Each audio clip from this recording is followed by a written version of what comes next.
Hello. Today we have I gotta tell you, I think I'm most excited about this, but we have an incredible opportunity to talk to Sade. Hello, Sade. Hi, thank you for having me. Yeah. So I gotta tell you, I've been working in mental health for years and I've practiced as a therapist, and borderline personality disorder is the one thing that we do not see people get better with. We just Mhm, don't. mhm. Medication doesn't work, therapies don't work. They're just that thorn in your side client or patient that you just try and make things as soft and nice for them as possible because it's going to be a life of misery and there is no hope. Yeah, And that's that was my experience with borderline personality disorder, but you have a different story. yeah. It's when I was dealing with therapists myself, they would try to get me to come to therapy. It would work out for a few days, maybe a few weeks, and then I'd stop going. So I get why it's so difficult for therapists because they'll try to give you something. They'll give me the medication, or they'll give me a day and a week, a day in the week to go and have therapy, but and then I won't turn up because I'm elsewhere doing something reckless, and then I'll come back in a month later. I'm like, well, I need that therapy again. And it's not just so easy to just put somebody in therapy. It's a process that takes weeks and weeks. So as being diagnosed with borderline, we're constantly fucking things up for ourselves. We're constantly messing things up for ourselves. And, as soon as there's a solution there, we mess it up. Because a lot of the time I saw a meme on Instagram. It said it's like having borderline personality disorder is like having bipolar express. So it's like bipolar, but really quick bipolar. So it's like, bipolar, you can go a few weeks or a few months being manic, and then you can go a few weeks or months being depressed. With BPD, we could wake up really, really manic. And then by 30 minutes later, it's like, well, I want to go and cry and die now, and I'm just going to go and kill myself. So it's all day, up and down all day, little triggers. Something on the TV can trigger you. Your husband can trigger you. Your kid can trigger you. And I was just constantly being triggered. My emotions were constantly up and down. I couldn't control any of it. And when I'm sitting back and reflecting on my decisions and reflecting on my attitude, I'm like, what? There was no need for that. And it's just very hard to be aware of what you're doing and not be able to stop it. So yeah, dealing with therapists was never helped. Doing therapy never helped. We had group therapy session one time. I broke down in the middle of the group therapy session. It was just insane. And I get why there is a lot of stigma on BPD. I'm just hearing about the court case with Johnny Depp and his ex-wife.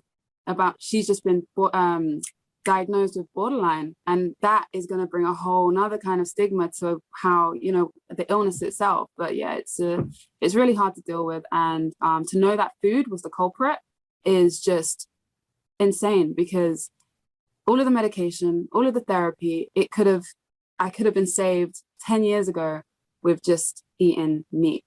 No sugar, no carbs, no vegetables, no fruits, just meat. And I could have lived a productive life. I could be a lot further than I am now, but I guess everything in its time. So, yeah. And it was all meant to be.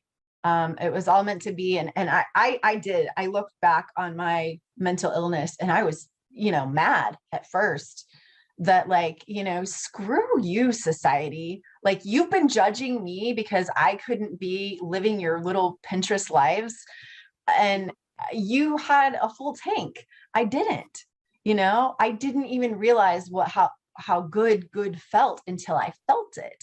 And I think that was the hardest part of watching, because I was suffering with my bipolar disorder, but I was watching my clients with borderline personality disorder suffer immensely more, because they are their own worst enemy. And it is just this hell, this like purgatory of just constantly torturing and constantly feeling like everybody hates me. Everybody is out to get me. The world hates me. But what I think is so cool about your story is that you did, you just jumped. You just jumped. You were just like, okay, I'm going to try this. And you didn't have any promise that this was going to be just like all the other things. This was going to be just like the medication, just like the yoga, just like the therapy, just like everything else. But you gambled and you won. Yeah, I had nothing to lose. My marriage was, we were a couple of days away from, well, I was a couple of days away from saying, you know what, okay, I'm done, because I couldn't handle being around him anymore, because he is my biggest trigger, my husband. So I was going constantly from hating him every day or every hour to loving him, to hating him and loving him again. And him being my trigger, when I'm on my own, I don't get as triggered. I can just live my manic life. I can go and do what I want. I don't really have any responsibilities. I don't have a child to take care of. But with him and the responsibilities in my life, they were triggering me to a point where I just couldn't handle it anymore. And I said, you know what? I might have to sacrifice time with my child. And because my husband is from New York and I'm from London. So my plan was, you know, we split up. I go back to London. He goes back to New York. And then what happens to the child? That is just a little peek into my thinking when I'm going through a borderline episode.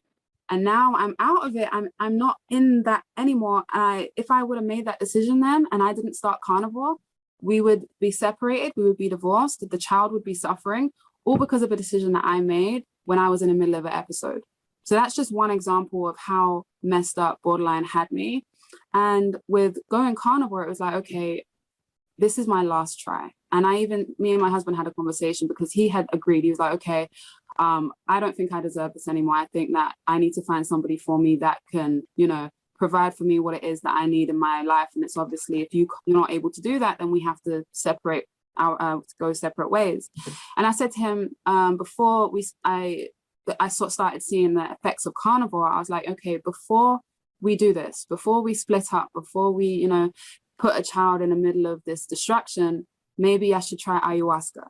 Because it was between the carnivore and the ayahuasca. I was like, okay, LSD didn't work, the mushrooms didn't work, all of that, the psychedelics. I was like, maybe ayahuasca is the answer. Maybe going and having a shamanic journey with the mother plant, with the ayahuasca would help. And then a couple of days after that, 3 or 4 days after that, because I had just started carnivore when I was talking about the ayahuasca, and 3 days in, it was like, I was watching Netflix, and I was sitting down on the chair, on the sofa, and I looked around me, and everything just felt really different. Everything felt quiet. There was no chatter going on up here. I didn't feel any hatred in my heart. I wasn't bitter. I had no emotions pulling me left, right, and center. It just felt very clear. And I looked around for a minute. I was like, is this nirvana? Is this what they talk about? The you know, the spiritual gurus, when you get to that place of peace and zen. I was like, wait, I'm here. Because I'm such a spiritual person. I thought this was something was spiritual was happening to me. I was like, oh, maybe this is the rapture. Maybe I'm like ascending or something. Oh, I love it. I love it. It was just that my mind was so clear. And it was in that moment when I was sitting watching Netflix that I realized there were I wasn't overthinking. I wasn't having any catastrophizing thoughts. I wasn't thinking about what it is that I'm supposed to be doing and what it is that I'm not doing. There was no anxiety. There was no depression. It was just like I was clear. And that was 3 days into carnivore. 3 days of eating. At that point, I was just eating eggs and bacon. And I was eating a lot of ground beef with shrimp, sorry. And yeah, 3 days in, I'm looking around thinking I've reached nirvana. And then I was like, okay, this might just be a really manic disassociation. So let me wait until tomorrow. And then the next day came, and I woke up feeling happy. I woke up feeling clear-minded. I looked at my husband and I was like, wow, I actually love him. I don't feel any animosity. It's like all of the judgments and all of the criticisms and all of the bitterness and the anger and everything that was a part of me was just gone. And the only way I could explain it was like there was a demon attached to me, and then the demon just left. It's like I got delivered and the demon left, and now I was free to just be this person that I am. And then a week in, my anxiety totally went, realizing that I'm this person that just loves people, loves to talk, loves to socialize, loves to do all of these things that I've hidden myself from for so many years. And it was just such an amazing feeling. And every single day I'm waking up and I'm continuously monitoring myself, like, okay, maybe today's the day that I've been saying maybe the borderline just turned into bipolar. Maybe I've got a couple of months of feeling good and then I'm gonna, just go to shit. But nothing. So after the first 3 days, I saw the benefits. And after a week, I saw the anxiety go. And in 2 weeks, I'm just seeing the borderline symptoms disappeared. No more splitting, no more arguing with my partner, no more seeing him as the enemy, as the person keeping me trapped in this prison. None of it. It's just all gone. And now your cravings are gone. All cravings are gone as well. Yeah. Yeah. And you said that took about 60 days. Well, you noticed at 60 days. The cravings stopped at around 4 weeks. The cravings stopped, but the desire didn't. The desire didn't stop. I still would, look at a cake or a donut and think, oh, I could really eat that. Even though the craving wasn't strong for it, I knew I wasn't going to eat for it. But after it was around yesterday, 2 days ago, that I realized I now don't even have the desire for it. So the craving went in 4 weeks in, and now I'm about 8 weeks in. I don't even have the desire for it anymore. And I think about it and it makes me feel a bit nauseous. It doesn't make me like, I look at sugar like drugs now. Whenever I see people pushing, sugar out here, we've got sweets where they push them along on the beach. I see them as drug dealers now. It's like everybody that's selling anything that's not meat is a drug dealer to me. So yeah, I just see sugar as drugs now. I don't see it as anything else. But like cocaine, food had the same effect on me than cocaine did. You take it and then you have the come down. And I eat, have to come down, and I was continuously being thrown around this roller coaster of emotions because of the sugar. But all of this time I was just taking cocaine all this time. So it's amazing to watch this progress. But yeah, no cravings and no desire.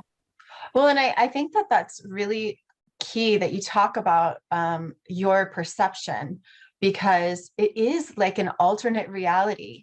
Whenever you're mentally ill, you see things through a different lens, and it's nothing changed in your situation.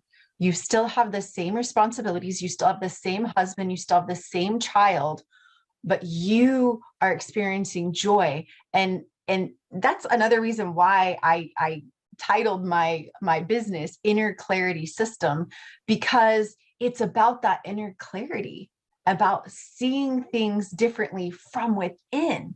And we can sit here and go to all these gurus about, even therapy, of all these different modalities and different ways of meditation and breathing and everything. But if you are in an alternate reality, it doesn't work.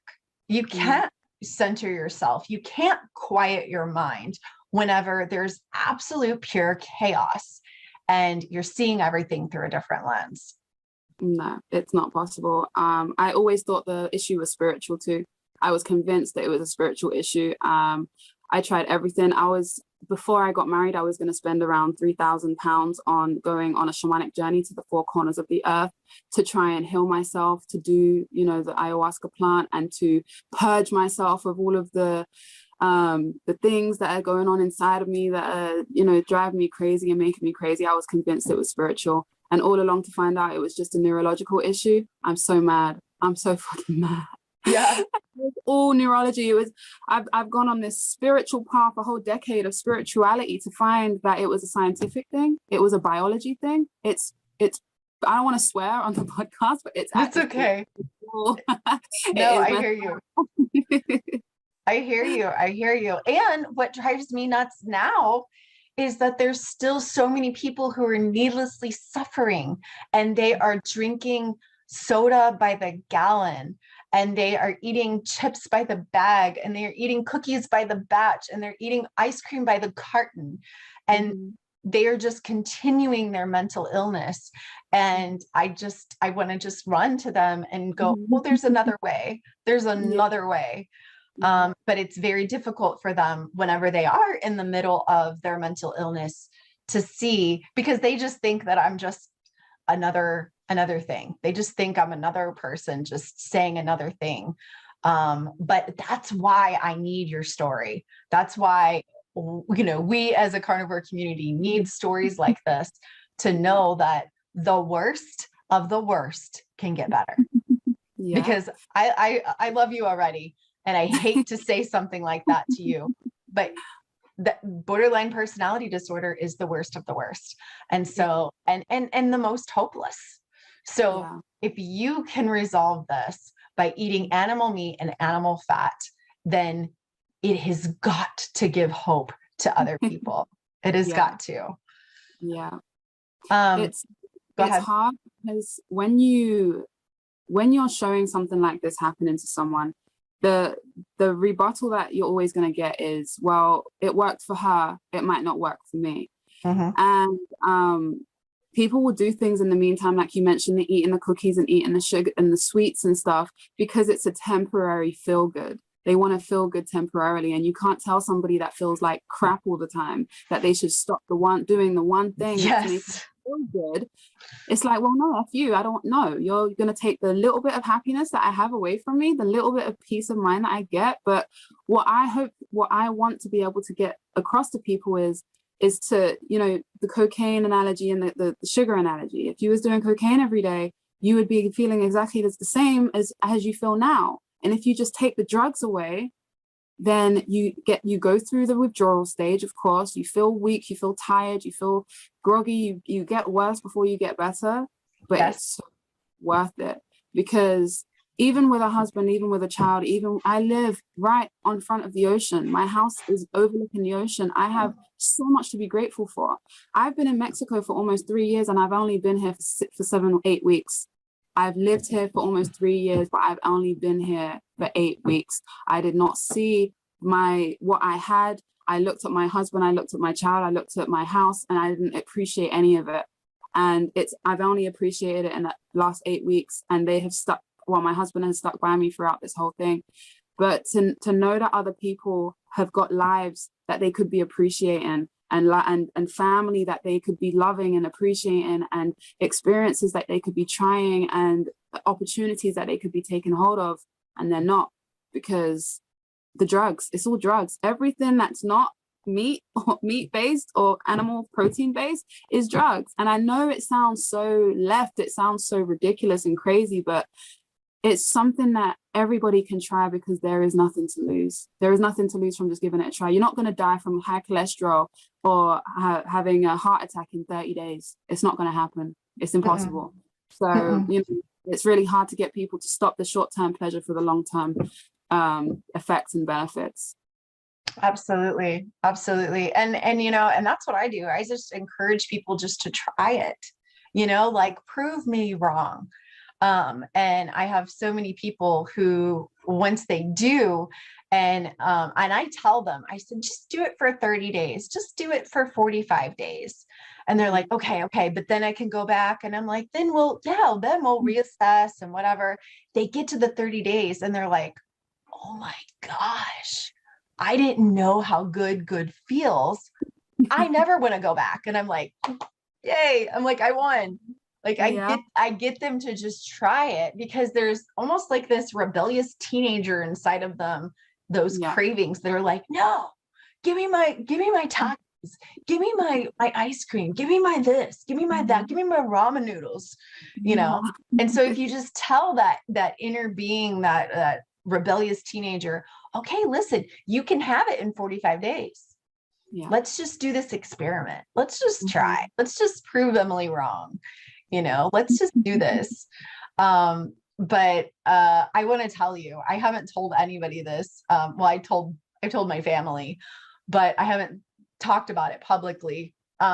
So I have had no bipolar symptoms since April of 2019. So that's 3 years. And I had an incident, and it scared the crap out of me. 2 weeks ago,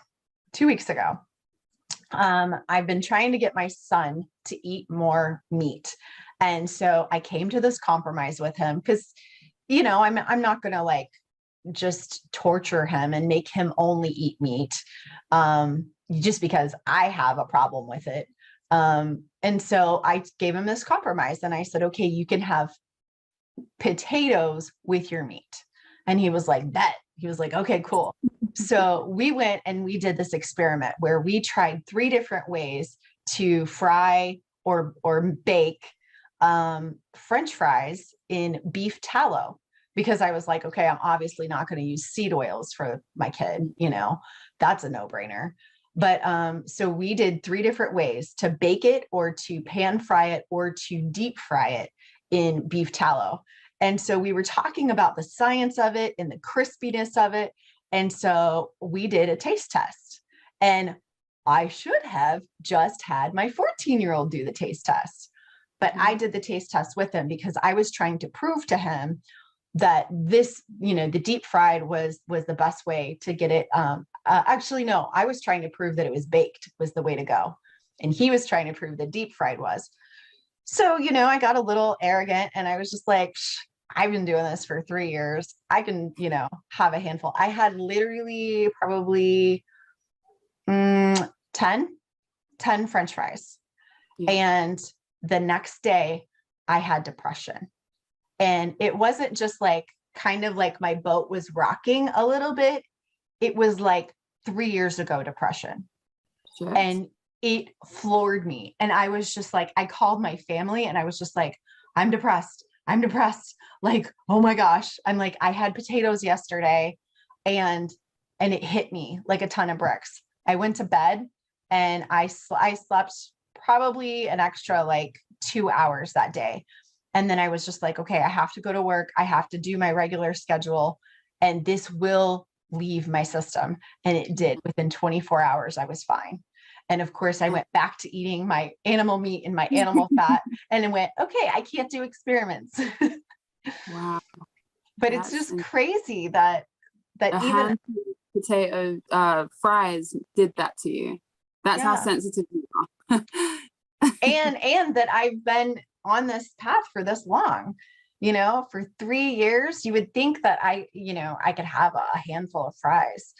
Yeah, because they speak about the insulin sensitivity becoming better or something. But if you're sensitive and you suffer mental health issues, it's just not a gamble that can be made. It's not a gamble to be played with. I've always I haven't gone out of the diet, but it's only been 8 weeks. But I never will. I don't need to learn through experience anymore. I did that my whole life. I don't need to know if I'm sensitive to other things. As long as I'm not going to die on a meat-based diet, I don't need to have anything outside of it. My marriage depends on it. Being a mother to my son depends on it. My whole life depends on me not ingesting anything that's going to mess with my sugar levels or is going to, change the neurology of my, my hormones in any way. I just can't do it. It's not worth it. Like when I go out with my partner and people are offering me stuff, it feels rude to say no, thank you. And then having to explain myself, well, like, I'm a carnivore now, I can't do this, I feel crazy. But it's like, I'd rather look crazy, feel crazy and be crazy than to eat this little piece of cake for you, somebody that, I don't really, it's not worth it. Why am I going to be depressed for 3 days for somebody that I don't even really, so no, I'm not going to do it. It's just, when you find what works, there's no need to try and fix it. You don't fix what's not broken. So it's actually amazing to hear that, because all I've been hearing is you go a certain amount of time and then you introduce something and your insulin sensitivity is better. But for someone like yourself that deals with mental health issues, to hear that, it's kind of it helps somebody like me to know that, yeah, I should stay away from that. And I can only imagine how many other people you're going to help with bipolar disorder because of your experiences. And it's orgasmic. It's the ability that we have to change people's lives now. It just gives me so much hope. Every time I see a comment, someone saying you've made me decide to go carnivore, it makes my heart sing. I dance around the house and I'm like, yay, another person has come to the other side. It's just, yeah, it's amazing, man. Oh, absolutely. Absolutely. And you have such a powerful, powerful platform. I mean, you have such a powerful story in itself, but your ability, whenever I first heard you describe borderline personality disorder and your experience, I was like, what? Like, she described it perfectly. Your eloquence and your ability to communicate what that misery is really like is so powerful. And I'm so glad. I had a client who sent me your video and said, you need to hear this and you need to talk to her. A client. Yeah. And I was just like, and I mean, Wow. people send me stuff and I'm like, okay. Yeah. And it just happened to be, and I know it was just meant to be, happened to be that I had a free moment right then. And as soon as I got the message, I was like, okay, I'll click on it. And I was like, yeah, Sean Baker, whatever, like, I was like, okay, another story. And I was just like, I was like, I have to talk to her. I have to talk to her because it is so important for people who are in the pit of mental illness hell to know that there is hope. Yeah. I couldn't imagine living with this for the rest of my life. And to know that there's people out there, men and women, although women and BPD is usually, I Yeah. don't really see a woman diagnosed with it, but there are some. To know that the people are going to have to deal with this for the rest of their lives and there's not really any hope. They just have to learn how to manage it. Therapy can only do so much. Medication only works for a certain amount of time because the body gets used to it. And just like with drugs, you have to take more and more and more for it to have any kind of beneficial effect. On top of that, you're no longer a person because the drugs just make you this zombified kind of human being. It's like to know that majority of people with BPD can be healed through a diet. At this point, I'm spamming BPD pages on Instagram, girls that have taken the BPD identity and they're like, yes, this is me, I have BPD. I'm like, nope, leaving them a paragraph, hey, you can fix this, come over to my page. And sometimes I think, is this a bit narcissistic of me? Is this the grandiose manic phase that I'm going through? And it's not. It's just, I cannot sit back and watch other people suffer when I have found the answer. And I feel like a preacher, like I'm giving the gospel of carnivore and I'm an evangelist and I'm just out there handing out leaflets like, hey, please can you join carnivore? Just give it some time. You don't have to commit forever, just give it some time. It's just hard to watch people suffer both physically and mentally and not say anything. And I've become the really annoying person in people's lives where they say, oh, I'm dealing with this, I've got this. I'm like, well, maybe you should go carnivore. Everything is fixed with carnivore. I think anything could be fixed with carnivore, I'm convinced. Yeah. And let me encourage you to know that this is going to take its course and that you just need to be present at every moment of this journey because this is going to be a ride. And you are going to be used to bring life and healing and hope to people. And you're going to learn the boundaries that you need to have. And that's really hard whenever we come from mental illness because we don't come with boundaries with mental illness at all. We come with risky behavior. We come with pushing on the accelerator and hitting on the brakes. Those are the only two things we know is all in or nothing at all. And so yeah. I'm excited to watch your journey. I'm excited to watch you, really learn how to do that because I was there. I was, as soon as this all happened to me and people found out about my story, they were messaging me from all over the world.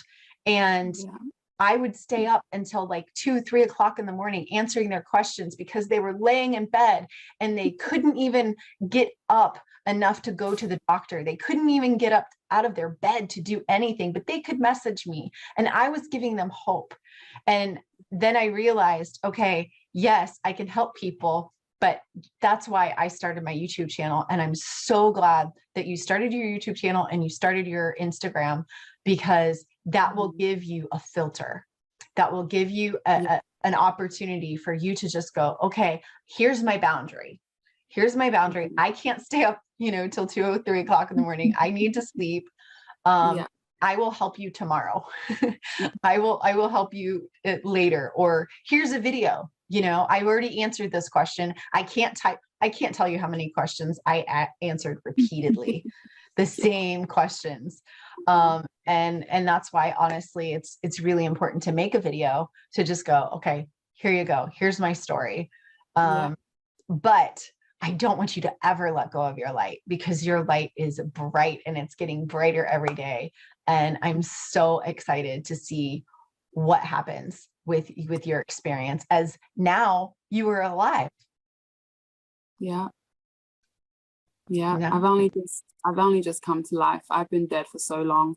I was sifting through my old Instagram yesterday, and even the girl that I thought was happy, because I used to look at myself when I was really, really depressed. I was here and I was depressed. I used to go back to my Instagram and say, look how happy you were.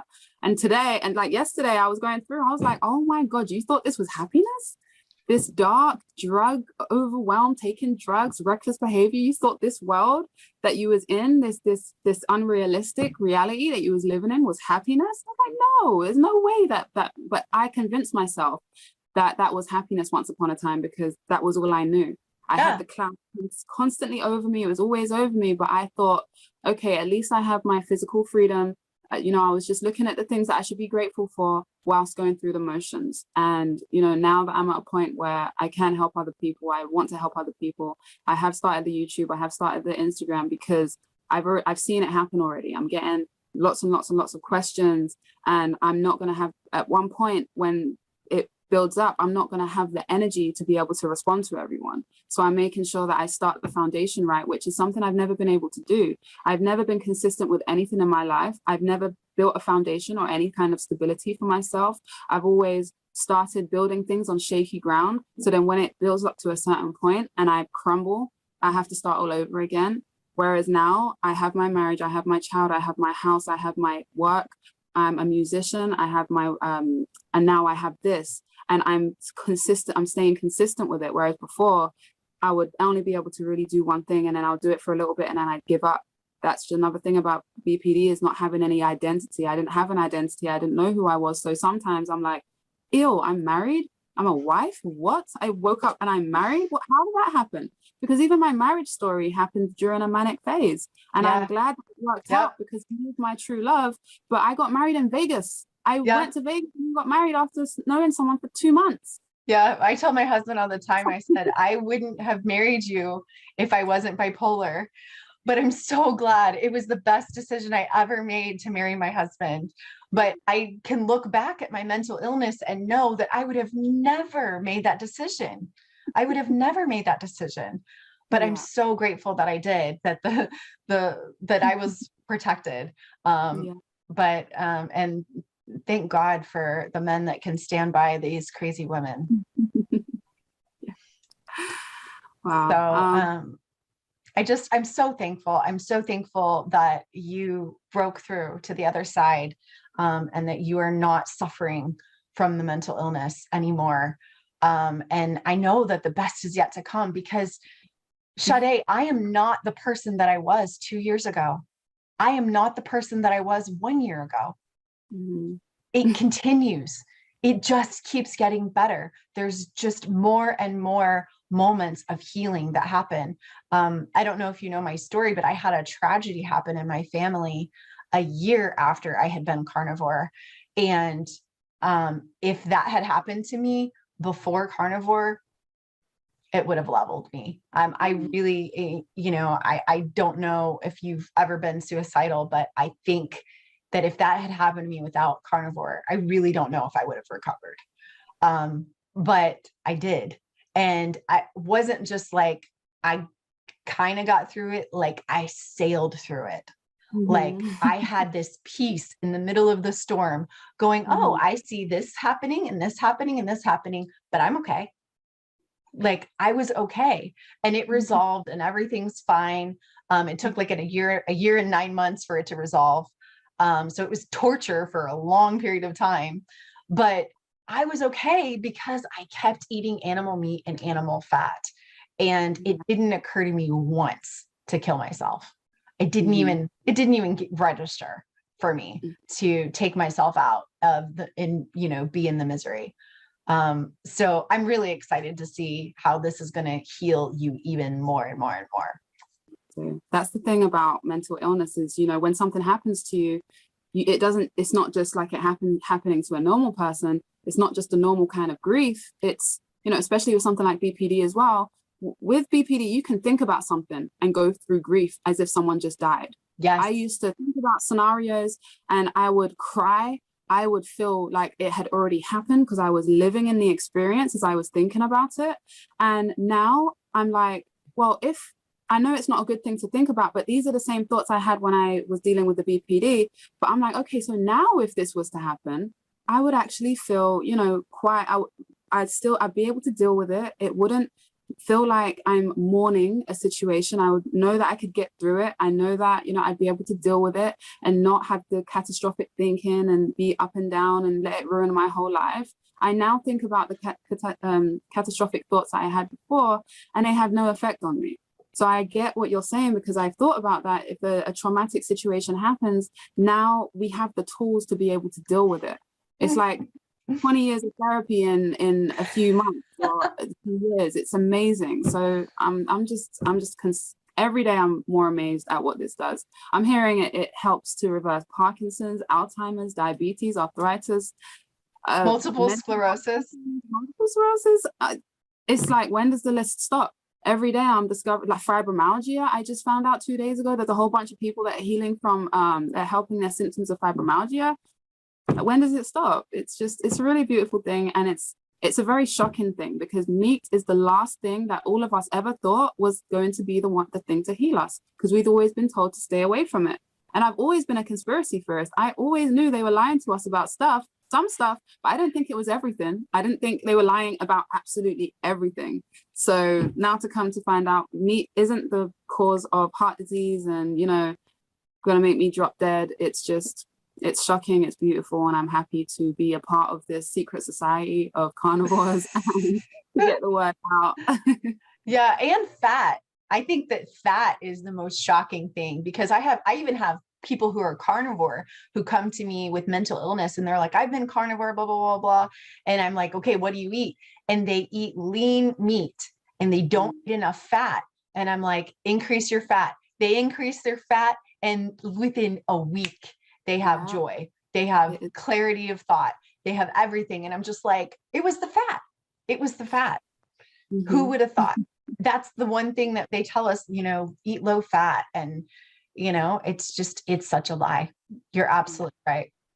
And also I think about the catastrophic thoughts and everything, like a maze, where it's like, you remember like those hedges, that's like a maze, like you walk through a garden and you just have these big tall hedges and you can't see through, but you have to like make it through the maze.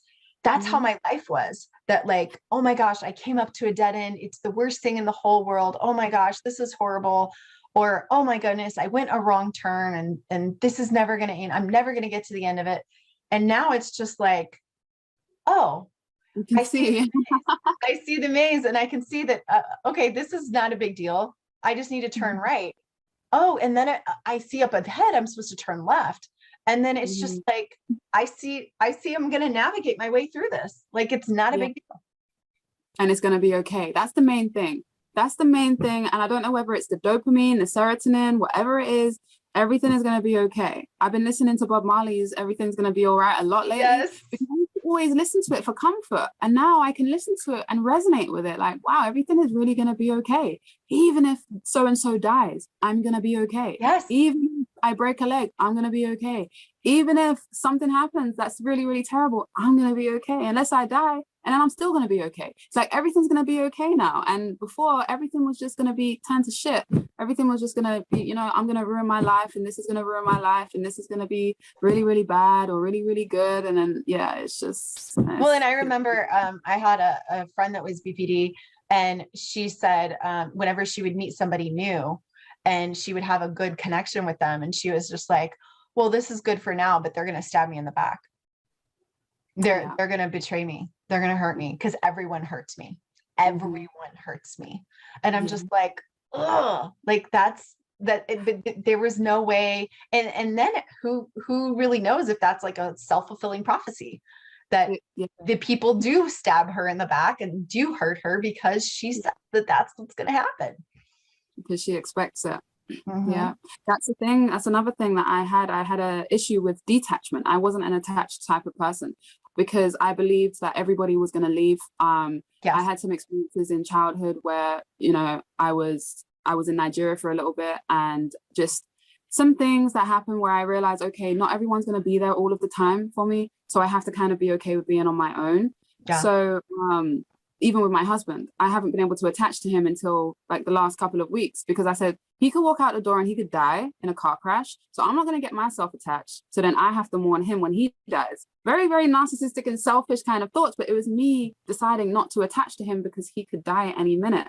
Even with my son, I used to have thoughts about, well, if he was to die, then, you know, I'd be sad, but I need to make sure that I don't attach myself to a point that it breaks me when he does die. Because Yes. with BPD, it's not just, you know, the feeling of mourning. It's like we mourn every day of our lives. So then, because I'd never actually lost anyone to death in that way, I couldn't imagine, I couldn't fathom what would happen to me if I did lose someone to death, because I'd already mourned. I see people mourning for their loved ones and I'm like, that's how I feel every fucking day. Yeah. I'm always mourning something for no reason. So how am I going to feel when that person actually dies on me and I can't get them back? So I always had this issue with attachment, whereas now it's like, okay, you're allowed to attach, Sade, and you are allowed to lose people and you can mourn them and everything is going to be okay. You know, it all turns out okay. So yeah. I know. And people think we sound like we're crazy. They think we sound like we're absolutely crazy, especially when they're in the middle of that mental illness, or if they've never experienced mental illness, they're just like, how is that any different? You know, but we never knew what good felt like. You know, we never knew what peace was like. Man, it's such a gift, such a gift. Well, I think that you and I could probably talk for hours. And I think that we're probably going to have more conversations. I am so excited to have you in the carnivore community. I am so excited to see all of the, I'm going to say it, millions of people that are going to be healed and helped and given hope because of your story. I think the best is yet to come, and I feel so honored to have met you. And I'm so glad that you're free. Thank you. I'm glad to have met you too. Thank you for having me on. I'm so grateful for the person that showed you my video. It's just like everything happens for a reason. So thank you. Really looking forward to talking to you again, and continue with the good work, man. You're doing such an amazing thing. You're a therapist that has come out of that career to help people, because you know that it wasn't right, you know. So congratulations on finding your path as well. Congratulations on reversing your mental illness. Congratulations on everything that you have become and are going to become. And just thank you for you, man. Thank you. So where can people find you? Where can people find you? I'm on YouTube as Carnivore BPD, so borderline personality disorder, but shortened, Carnivore BPD, and Instagram, same, Carnivore BPD, and TikTok, I haven't figured out how to use yet, but it's Carnivore BPD __. So everything is Carnivore BPD. Yeah. I love it. I love it. I love it. I'm so excited. All right. Well, we will continue this conversation because we're going to have many more. Okay.